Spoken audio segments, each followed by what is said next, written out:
Hello again, everyone, and welcome to the Pimlico Weekend Preview. I'm Jeremy Plunk of Horse Player Now, joined as always by Brian W. Spencer, also from Horse Player Now.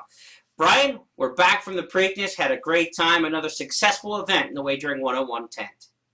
Sure, a little bit of rain couldn't stop us in the infield, mid-card on Saturday, but as usual, a very productive time in the infield. The racing was excellent, and there were a lot of chances to catch some prices if you landed on the right horses. I didn't, but I'm sure some people out there had really good weekends last weekend at the Preakness. I know our partner Brian Nadeau had a great weekend, so hats off to Brian.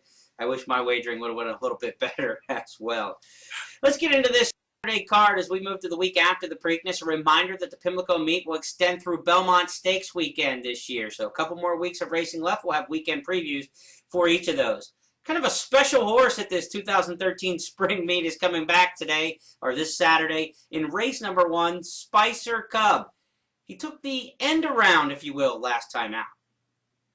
Yeah, really one of the most remarkable things that we've seen in racing in recent memory, and he's going to be up in class off that, I guess you call it impressive performance. I don't know what other word to use.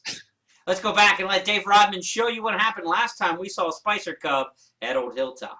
Spicer Cub into the far turn. Spicer Cub still strong with a 3-length lead. Calvary, Spicer Cub bolting out to Northern Parkway there. Spicer Cub bolted to the outside, is trying to get straightened again, leaving an opportunity for Calvary Raid to come right on through. And Spicer Cub with that erratic course is now back over to the 6th path. And here's Turbin, who's been taken to the outside for the final. Oh, Spicer Cub shifted out again. Spicer Cub just went outside of the starting gate that was the outer rail, but still has a chance. Spicer Cub, do you believe in miracles? Turbin, Spicer Cub on the outside in Town. Spicer Cub and the X-Man on an adventurous ride in a photo finish with Turbin. Maybe Turbin. Spicer Cub, their rider lost the irons with Spicer Cub, and that was a wild ride. Honestly, I don't know whether Spicer Cub's a good play or not in race number 1. We know he's going to take a lot of attention and maybe overbet. Let's get into the races we think are the best betting races on the card.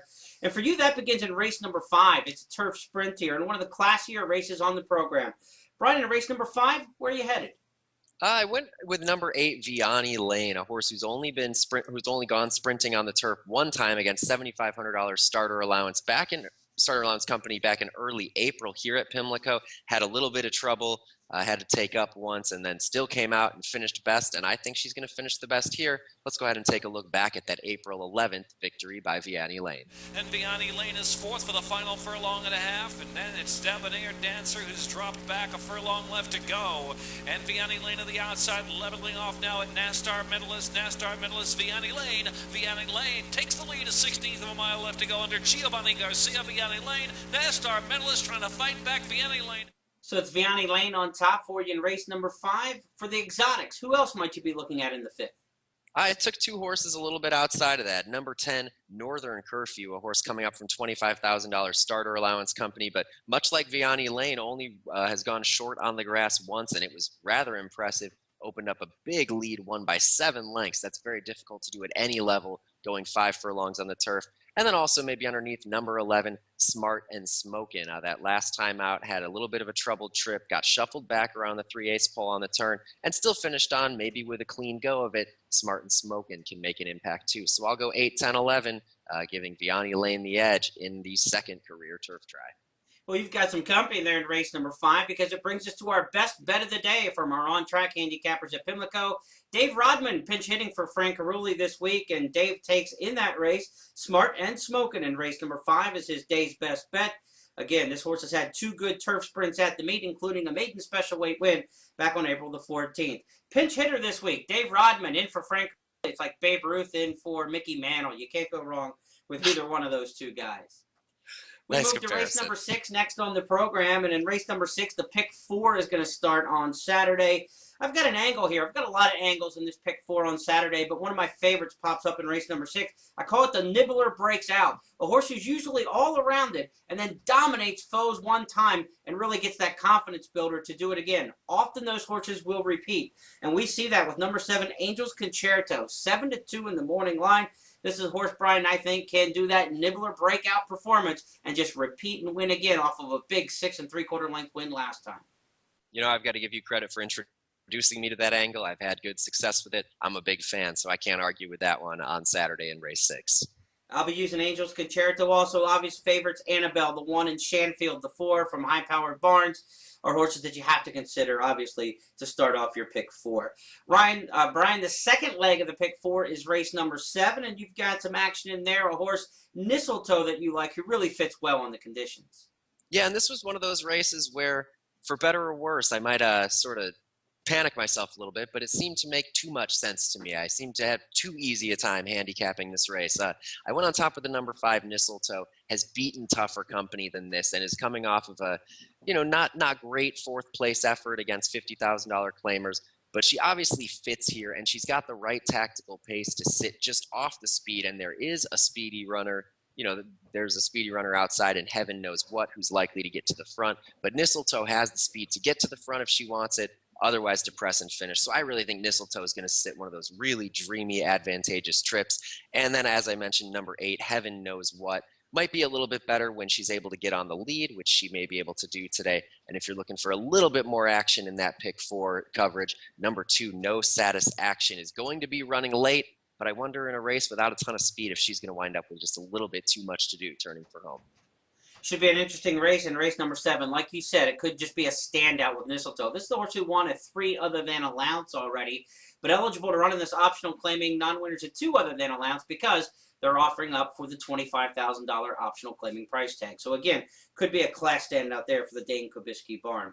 Let's move to race number 9. It'll be the last race we review here on the weekend preview.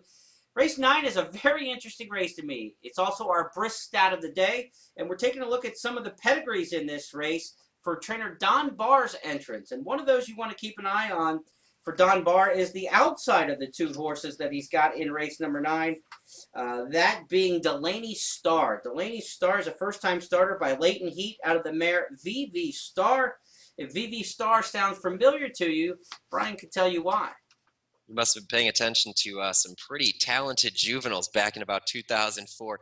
VV Star is the dam of Declan's Moon, if you remember him. He won 5 straight starts to open his career, including the Hollywood Futurity, the Del Mar Futurity, the Hollywood Preview. He was a really excellent 2-year-old, and this dam has not thrown many runners since, only 1 or 2. So there's a big break in there. So maybe this horse, Delaney Star, will be able to run to her pedigree if she goes for the Barr barn today.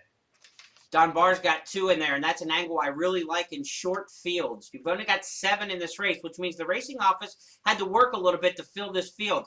When there's a trainer with more than 1 horse in a short field, typically that means that trainer's got 1 very live horse that he wants to see run and make sure that the race goes, as we say, around the racetrack. So Lemon Sugar, the 2, maybe the horse entered to help fill it for the 7, Delaney Star. Could be the other way around. Forrest Boyce named on both of those horses, so I would follow Forrest. Whichever horse she ends up is probably the live one of the 2 Barr entries, and the way I would lean in race number 9.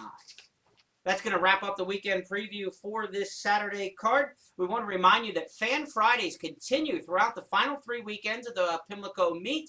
You can go out to the track and get free admission, free parking, and free programs every Friday the rest of the season, and $2 draft beers.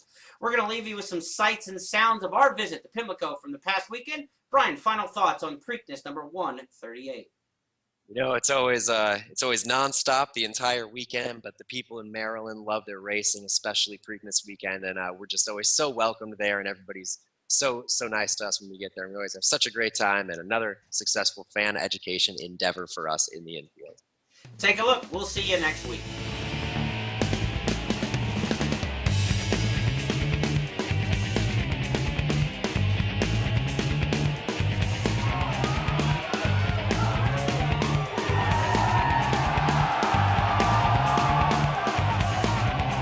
Make the turn for home. Oxbow is the leader. It's My Lucky Day. Golden Sense in between horses. Departing is next. Out in the center of the track is My Loot. Orb is far back. Oxbow, Gary Stevens, can he pull it off? A furlong to go. 3 lengths in front. It's My Lucky Day. Rushing on the outside to try to make a race of it. It's Oxbow, and D. Wayne Lucas. Trainer D. Wayne Lucas, a 6th win. Gary Stevens, 3 Preaknesses.